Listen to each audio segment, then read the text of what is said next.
ক্রেতার নাম মোহাম্মদ আনোয়ার মাস্টার, বিক্রেতার নাম আব্দুল লতিফ। গরুর মূল্য 85,000 টাকা না? গরুর মূল্য 85,000 টাকা।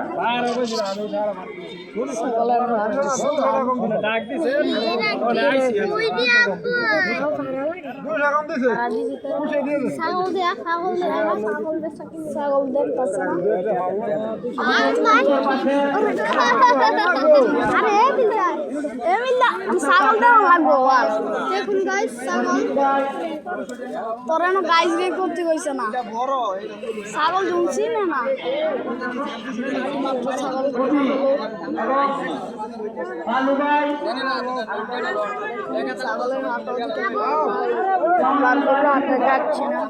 আপনারা শেষ ছাড়া কোনো গরু ছাগল থাকবে না। শেষ ছাড়া কোনো গরু ছাগল থাকবে না। আর কাবাইতে আছে যে আর বাইছো চুপ থাকবো আছে